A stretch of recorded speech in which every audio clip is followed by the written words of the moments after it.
podcast. Hey, I'm Joel. Welcome to the podcast. And I'm Rick, his dad. Glad to be with you. Yes. Today, I want to talk about an interesting subject. I kind of stumbled upon this, and I'm just seeing a lot of confirmation of it. And it's the idea of life starting at 40.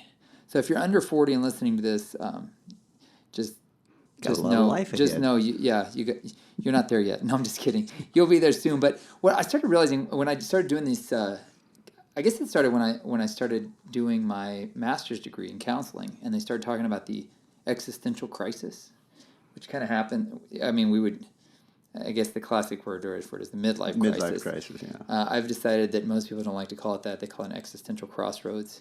So what I started realizing is that something happens around 40, and when I started doing the coaching, for some reason I started my coaching thinking I was hitting people in their late 20s, and I discovered no, everybody that signed up for my coaching was like mid 40s, and they were starting to realize, man, I've got a good life. I like what's going on with my life. I got a great family, great kids, got everything I thought I wanted, but man, I feel like there's this next level call that God's put in me, and I feel like it's about to hit. So I just started seeing this number 40 is when it hits for everybody. And for women, I think it starts a little bit earlier. I've seen it with women usually at about 35, maybe because they're a little quicker at picking things up than men. But it happens in the 40s, and then by 45, they're starting to feel the pressure of life's about to change. For a lot of people, their kids are leaving the house. They see that, they're not going to, they're maybe getting bored with work. The stuff that used to float their boat, get them excited, it's not the same thing as it used to be. And so they're starting to look online at culinary school or missions or something. Yeah. And so I started seeing that 40 is a big deal. And I remember bringing it up to you one time, and you were like, 40? Nah, I don't know about that. If there's a number, I'm like, well, when did you start the mission? And you go, I was 40. Yeah. I've seen over and over again. I was looking at Rick Warren. He wrote Purpose Driven Life, the book that just took off when he was like 30. Well, I don't know when he wrote it, but it came out like when he was like 39 or right in that area. Guys like Joel Osteen took over the church from his dad when he was like 39. And you just see over and over again that these guys that kind of like surged into these crazy places of influence, it didn't happen until they were 40. So I was pitching that idea to you because I think there's something there. I'm actually writing a book about it right now. I was talking to an agent about it, though, and the agent said, you can't talk to people about being over 40. Nobody wants to admit they're there. Yeah. So I was like, okay, so we're going to have to call it something else. But I don't know. What are your thoughts now? Do you agree with me now that there's something happens at 40? Well, I don't know. I look at it biblically, and I see, with Moses, I mean, that was kind of a pit experience for him at 40. But so just for people that don't know, what happened to Moses at 40? At 40, I mean, Moses was brought up in Pharaoh's house. He was like, royalty, and saw all these people out there. And somehow, we don't really know what motivated it, but somehow he felt like his people needed to be delivered. And so at 40, he goes out and kills an Egyptian. He decides he's going to deliver his people one Egyptian at a time. And so he was discovered and had to flee. And so his whole life changes. He goes from being the ruler and in the royal line of the most powerful nation on earth to being a shepherd and basically living in his father-in-law's basement. He starts working for his father-in-law, keeping sheep. And I mean, that was like the lowest job. The kids did that. So he went from the pinnacle to the pit. He went to the very bottom of society. And that happened when he was 40. Yeah. And the crazy part is that from his perspective, well, this is it. This is my lot in life for the rest of life. Yeah. Which is I think one of the things that happens with a lot of guys is they start to think their best days are behind them. Yeah. And a lot of women too, especially if they've been focused on raising their kids at home, and they all of a sudden go, wait a second, when these kids go, who am I? Yeah. They've invested so much in raising these kids, and some have been working and raising the kids, and all of a sudden you start to maybe try and figure out, you got to regroup. Yeah, and if you find your identity in those kids, that's who I am. I am a mom. I am a dad. I am this. Or if you're living through them, I am a baseball star because my little kid is in Little League, and he's a superstar. My daughter's a dancer, or whatever, that may be. And so we begin to live our lives through them. And then all of a sudden, they really, for a period of time, don't want to have anything to do with us oftentimes. Yeah. Yeah. Or maybe they do, but they're off doing their own thing. And oftentimes, depending on when you had your kids, that happens around 40. Yeah, exactly. They're in their teens. And so what let's start with this. I know that 40 is a number in the Bible a lot. Do you know, like, what's the significance of 40 as a number? I As a, think I know, but let me yeah, it's see. a time of testing. You have 40 years in the wilderness for the children of Israel. That was a generation, though, to wipe out a Whole generation, right? generation, yeah, I but it say was what? 40 Yeah. years. And then there's the 40 days. Jesus is in the wilderness. And I believe Elijah too, there was a 40 in his life or something. But the 40 is, most numbers have some significance used over and over again. 3 a number of Trinity and 7 a number of completion. And 40 is a number of testing and trial. So that would, I mean, that would make sense. A quote I heard one time from somebody was says, it seems that around 40, God tends to drop something in a man's heart or a woman's heart that's just a little beyond their grasp. So it's kind of a sense of, here, your next phase, what I'm going to call you to do. You felt that way with starting the mission. You said that. You're like, God told you to reach the Yeah. nations or something to that Yeah, effect. and it was all, I mean, my feeling it was beyond my grasp was based on previous failures and things that I had tried to do, I mean, trying to follow someone else's vision. Yeah. And, I thought, well, my goodness, if I couldn't even do this with somebody else's vision and they had resources and wisdom and age on me and all the things and it still flopped, how am I going to do it by myself? Right. And so it just seemed like it was an impossibility. So it kind of goes back to something we talked about in another podcast, the idea of maybe it's the humility, ideally, that's been developed through the bumps and bruises you've gotten up to that point, and until you're in your 40s, maybe you haven't been beat up enough. Well, maybe. And I mean, again, going back to our quintessential illustration of that, and biblically, is Moses, where he, I mean, the guy was obviously fluent in Egyptian. Yeah. He was. In fact, it says in the book of Acts that he was well spoken and he was eloquent. And what does he say to God? It sounded like he stumbled or he murmured or he says, I'm not good at speaking. And he gave all these disqualifications. And I don't think he was lying to God. I mean, you don't, when a bush is burning and you're talking to it, I don't think you make stuff up, you know? It's really exposing how he felt in his heart. I can't do that, God. I mean, God was asking him to go back where he had fled from with a stick and approach the most powerful man on the face of the earth. First of all, how are you going to get in to see him? And second of all, what's going to keep you from being put to death? And so he had this overwhelming thing that he couldn't do. Mm. And perhaps, as you say, it was because he had spent the last 40 years wandering around the wilderness figuring, what a loser I am. Yeah. I had the whole world laid at my feet. And I blew it. I messed up. I did something stupid. And many times I think it's the same way with us. We can all come up with all kinds of reasons why we're unqualified. Yeah. And maybe it's something that we did, or maybe it was something that was done to us. We've all done stupid things, and we've had bad, evil things done to us. So we can all come up with those reasons why. It's interesting, God got angry with him, it says. And so finally God kind of compromised and said, I'll send Aaron. But he it's also interesting that Moses said, and I think this would apply to the 40, what you're talking about here. When Moses said, hey, when I go talk to him, what am I supposed to say? And he says, who am I supposed to say? And God didn't give him any answers. He said, except that I will be with you. That was what the Lord told him when he said, who am I to go? He says, I will be with you. Hmm.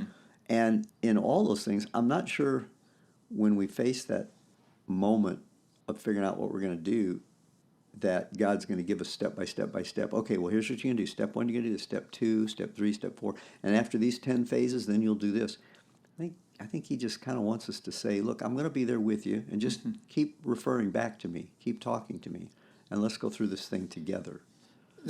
There's that quote I love by A.W. Tozer. He said, it's doubtful whether God can use a man greatly until he has wounded him deeply. Yeah. And I guess that goes along with the time of testing, the 40 years of testing, that everything that's happens in those, because I think most of us spend our 20s and 30s in build and almost survival mode.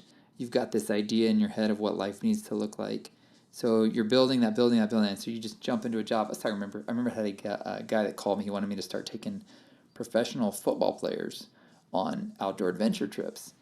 And I'm thinking, why would professional football players want to be on outdoor adventure trips? He said, listen, these guys, they're spotted by about age 12 that they've got athletic potential.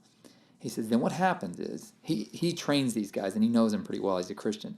He says, what happens is 12 to like middle school is they're getting trained for football. High school's football. College, football. Then if they get drafted into the pros, he's like, all they know is football, football, train, train, train. He's like, apart from that, they don't know who they are. And he says, so what happens is a lot of these guys, they just destroy their lives because by the time you're 40 in football, you're done. Yeah. Like you've been beaten to pieces. If you make it to 40, you're lucky. Maybe a quarterback will make it that far, but some lineman who's getting pounded to pieces.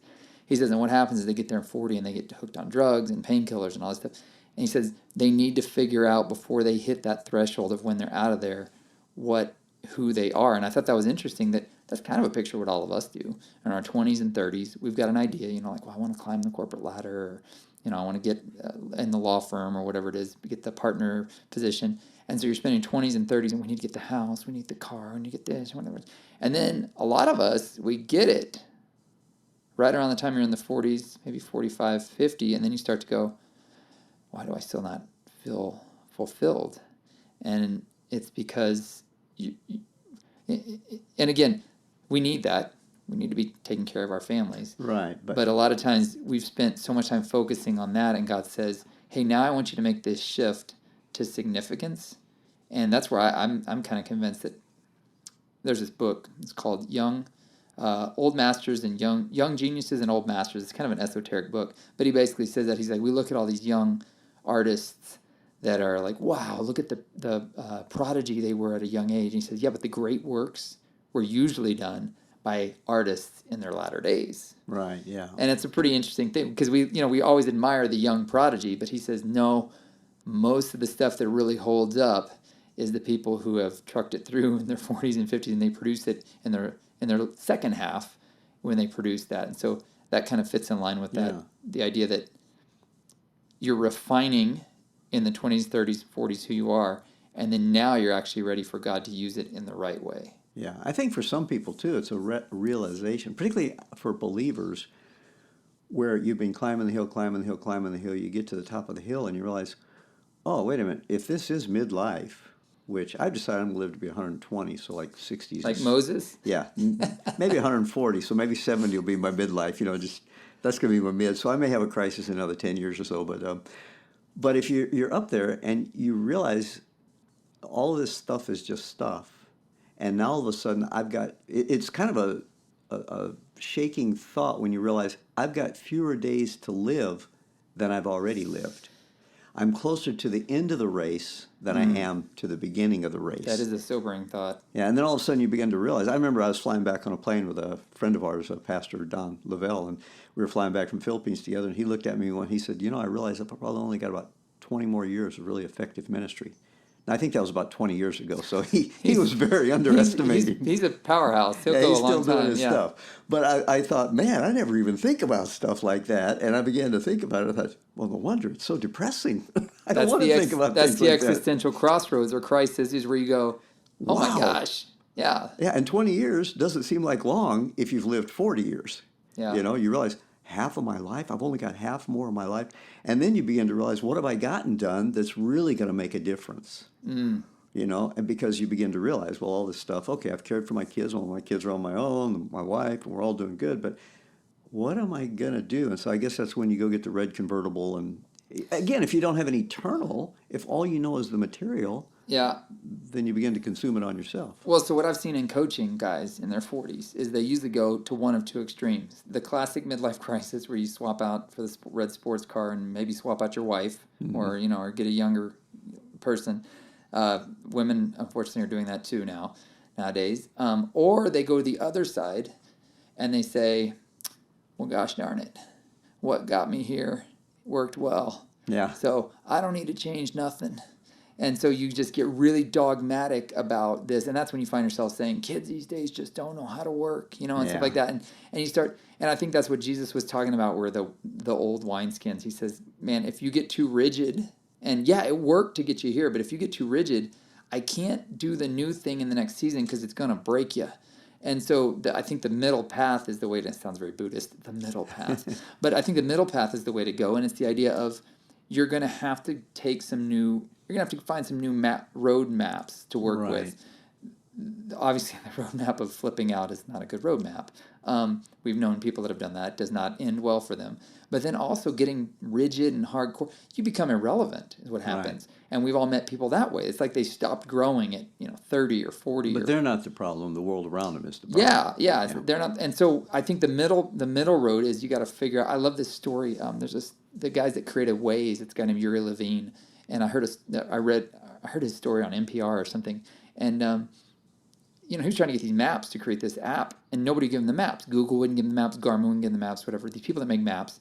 So he just sent his buddies out with their phone. The app would send back information to the central computer of them driving. They started it in Tel Aviv, which is a hub for tech industry. And so he would just track movements of all of his buddies driving around Tel Aviv. And soon enough, he got a bunch of feedback from where these people had gone, and he laid it over a grid and created his own map. Did that, expanded out all over Israel, expanded all over the world. Then he sold it to Google for $1.1 billion. And I think that's a great example of it, like when we're in transition phase, sometimes you're like, I don't know what to do next. I don't know what to do this. It's a great example. First of all, he asked for help. He asked for help from people around him. He said, hey, I need you guys, like, what are you seeing out there as you're driving around? Send back the info. And then the second thing he said he did is on his days off, he would literally just drive down alley. He'd be like driving down, oh, that alley's not on my map. He'd drive down the alley and see what's down there. And it would send back the information. So I think of that as a good way when we hit in our 40s and you're starting to realize I didn't get what I wanted. Two things. Look around for help from others. What do they see about you, who you are, what you're gifted at? Because a lot of times we're so close to our life, we can't even see who we are. Right, yeah. You can't even see the gifts and talents you have, but everybody else does. But it's so natural to you, you just don't see it. And then the second, so first of all, he got other input. And then the second thing he does, he just explored. And I think that's a lot of times people get it becomes this epic thing of like, well, what if I try this and I fail? Yeah. Well, you'll learn something. Yeah, but I'm giving up everything. And you don't have to give up everything to go try something new. Right, yeah. In your 40s. But here's the thing. I think the older you get, the scarier it gets to take any risk because you got more to lose. When you're in your 20s, I remember a lot of risks I took in my 20s. I'm like, woo, but I had nothing to lose. I mean, Exactly. It was me. I'll go get another job or I'll go do this. Yeah, I'm Now not trying to feed a family and take care of my kids. Mortgage, And, got cars, payments, college coming up. Yeah, so the older you get, it gets a lot scarier. And I think that's one of the challenges after 40 is, are you going to take the risk? And I think one of the it's funny because I believe one of the reasons I have taken so many risks is because I really don't think ahead that much. I mean, You're that's blessed just my with that personality. That's my temperament. Yeah. Okay, that's just it. But on the other hand, though, those who do think I do think you can overanalyze it, and you can try to figure out all the ifs and whats. And like for instance, if he had sat in his office and tried to figure out, okay, well, what happens if I start down this alley and it's a dead end alley or whatever, or what happens if this and that? He just went out and did it. Right, I'm wasting time. This Just is a tried waste it. of my time to go down this alley. Yeah. Well, maybe you've just tipped over the edge and it's going to make your $1.1 billion. Might open up to 5 other roads that you never even knew were there. Yeah. So it's easy to be afraid and to sit and analyze it all. And sometimes it's like people, well, are you ready for marriage? Dude, nobody's ready for marriage. Because you don't know what it is till you get into it. Yeah. And if you think you are, be very concerned. Exactly. And so there are a lot of things that you're just not ready for it until you step into it. And then you find out what it's really like. You can get advice and you can get people. It's like parenting too, People will tell you. I remember somebody was saying, well, I didn't know it was going to be this hard. I said, well, we told you it was going to be hard. Well, yeah, but I didn't know it was going to be this hard. Well, you just can't fathom it until you get into it. But you also don't know how sweet it is. Yeah. So yeah, it's hard, but there's those rewards and there's that recompense that comes back. So a lot of times you just can't, if you're going to sit and try and analyze it, it's that analysis paralysis, because you just really don't know what's around that corner until you kind of start down it. Yeah. And like you said, you don't have to test the depth of the water with both feet. You don't have to give up everything. I'm going to quit my job and go be that organic, what kind of farmer you were talking about there? The okra farmer or whatever. Yeah. That was another episode. But yeah. Oh, was it? Okay. Yeah.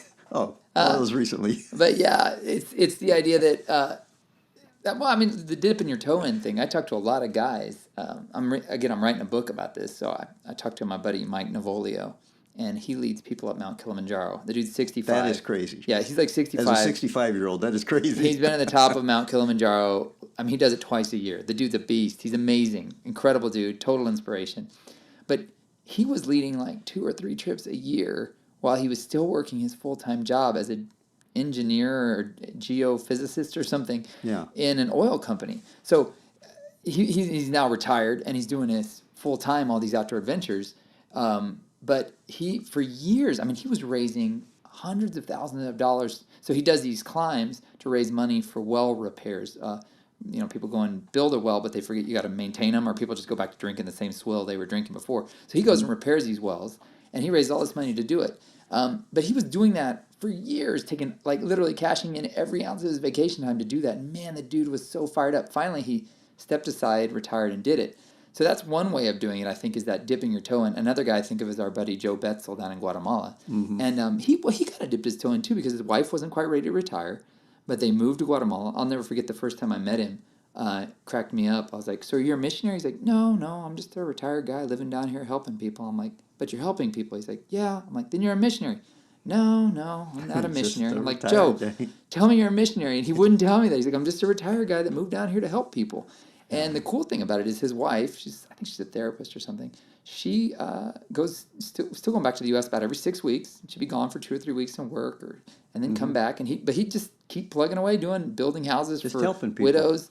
And so he kind of dove in, but also it's kind of a split thing too, because his wife wasn't quite ready to step away. So she brought in some additional income for him.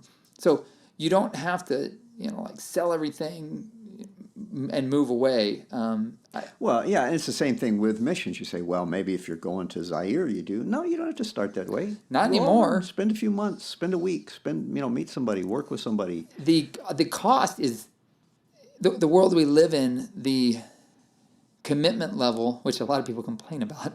You don't have to have like Uber commitment where you pack your stuff in the missionaries you told me once they used to pack it in a coffin because that's where they're coming home. We're going to live 2 years when we're there, and you don't have to do that anymore. It's like there's planes that fly to Africa every day. Go over there and get an Airbnb for a month and see how you like it, because there's Airbnbs you can get in Africa. You say, but that's so expensive. Well, it's not as expensive as quitting your job and moving over there and then finding out you don't like it. Yeah. So there's all sorts of things you can do, and the cool thing about it is, you can do that before you even retire in preparation. And that's why I talk to guys in their 40s that I'm like, don't flip out. Rather than flip out, invest all that agitated energy you've got where, like, something has to happen. Go do something. And I think that's why part of what Summit Leaders with the Outdoor Ventures, why we're so appealing, is it's guys who, well, first of all, our trips are kind of pricey, so you got to have some money. Yeah. But they're guys who are like, this is kind of the itch that needs to be scratched for them. That's why I have a lot of wives calling me and being like, could you call my husband and get him to come on your trip? I'm like, I'm sorry, that doesn't work. Like, I know you're a well-meaning wife, but I can't make invite your husband to go on a trip. But the wives see it. They see their husband kind of like getting frantic, and that's what the beauty, I think, of the adventure of it. And I guess that's what it would really come down to is, I just kind of wonder if maybe our greatest adventure that God calls us to happens when we think we're on the downhill end of the climb. I mean, after that 40 mark, 50s, you just see so many guys that God did this greatest work in them after they'd been a vessel that was kind of crafted, and then it got cracked a little bit so this stuff can get out. And then he's like, now I can feel you because it's going to go in and keep coming out. Yeah. And a lot of times in our culture, there is an emphasis upon youth and the benefit of youth and the attractiveness of youth. And most cultures around the world value the experience and the wisdom of the aged, you know.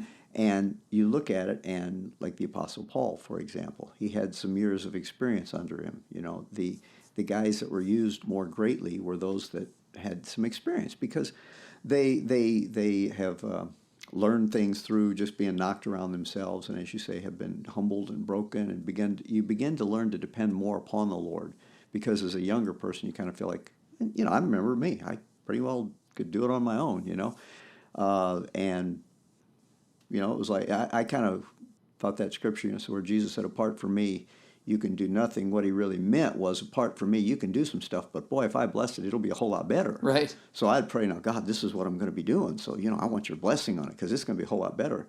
And later you begin to realize, wow, if it's really going to be of eternal value, it's got to be God. And so you do learn to maybe depend a little bit more on Him, just through experience. Falling flat on your face is one of the best things that can happen to you, because then you begin to realize, okay, I can't do all things through my own strength. Who Right. strengthens me, It's, Well, and I think one of the things too about age too, and I've realized this is, and this is why I like working with guys. I'm over 40 now, so so I'm you're in an the old club. guy. I'm in the club, right?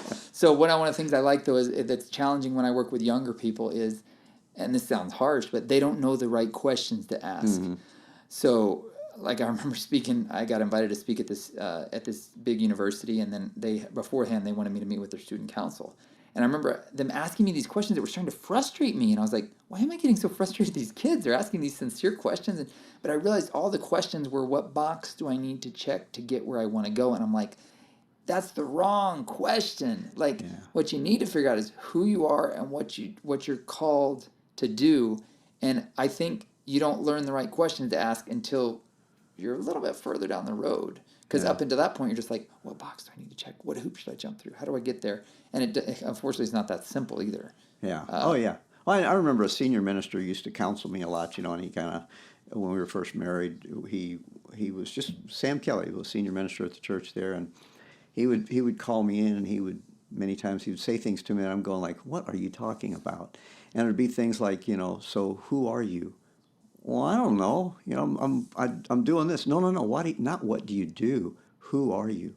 You're a child of God. And I go, well, yeah, but who cares? What's that got to do with anything? And he would come up with all these deep things that I was like, it doesn't matter. This is what I do. Only years later I began to realize, oh, when those things wipe out, if you no longer can do that thing that you were Yeah. doing. I'm a runner, but I broke my ankle or, broke my leg and I never will run again. Well, if your identity's not in something more, but I'm not even sure. I didn't get it. He tried to share it with me. I didn't get Well, it. you can't get it until it's taken from you, which is unfortunately why a lot of guys after they retire die. I mean, the Yeah. stats say a lot of guys die, but it's because if your whole identity in life has been what I do, and that's one of the transitions I think is really important to make in the 40s is shifting away from I am what I do to I am essentially who I am. Like, Yeah. what's my identity in Christ? What am I apart from anything that I have, do, anyone I know? A lot of people get their identity from who they know, what they have. And that's a big shift that has to happen. Otherwise, and I talk to a lot of military guys like this. They get out of the military.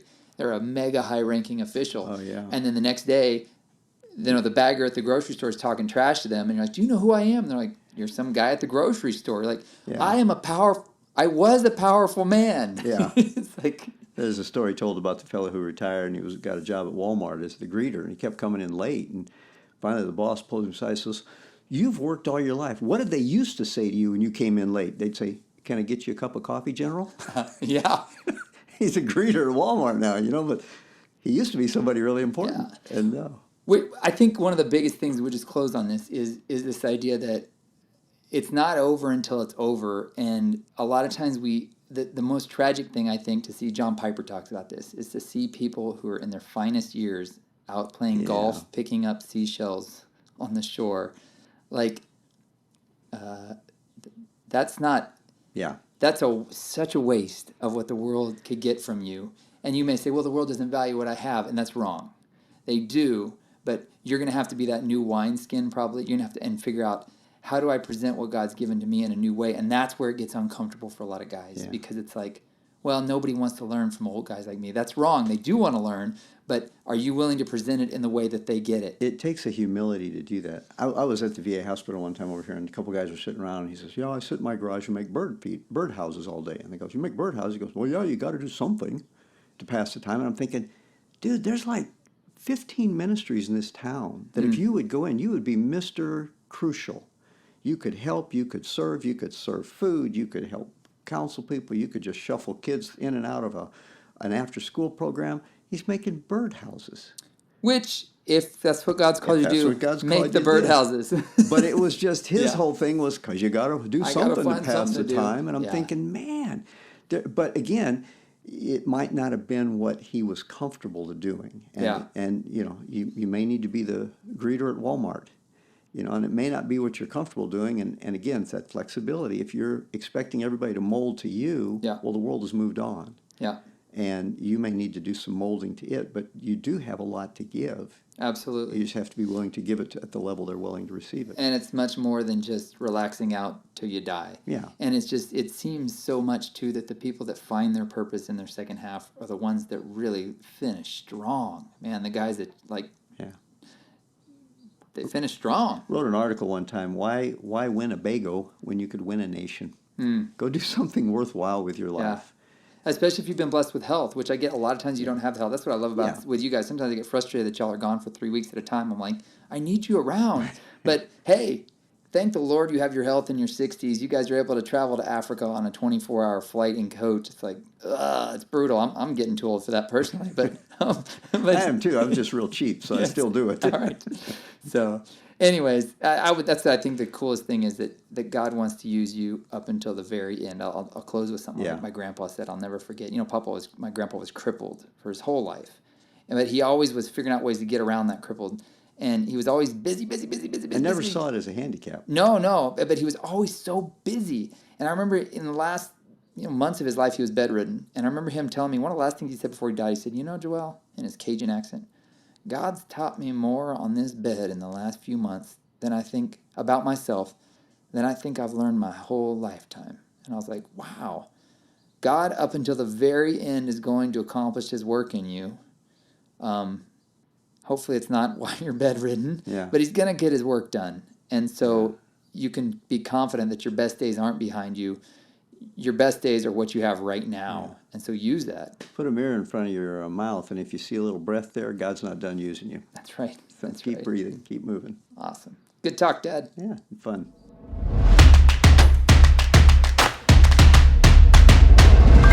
If you liked what you heard, please consider sharing this with a friend. For more information, visit joelmalm.com or rickmalm.com. Thanks for listening.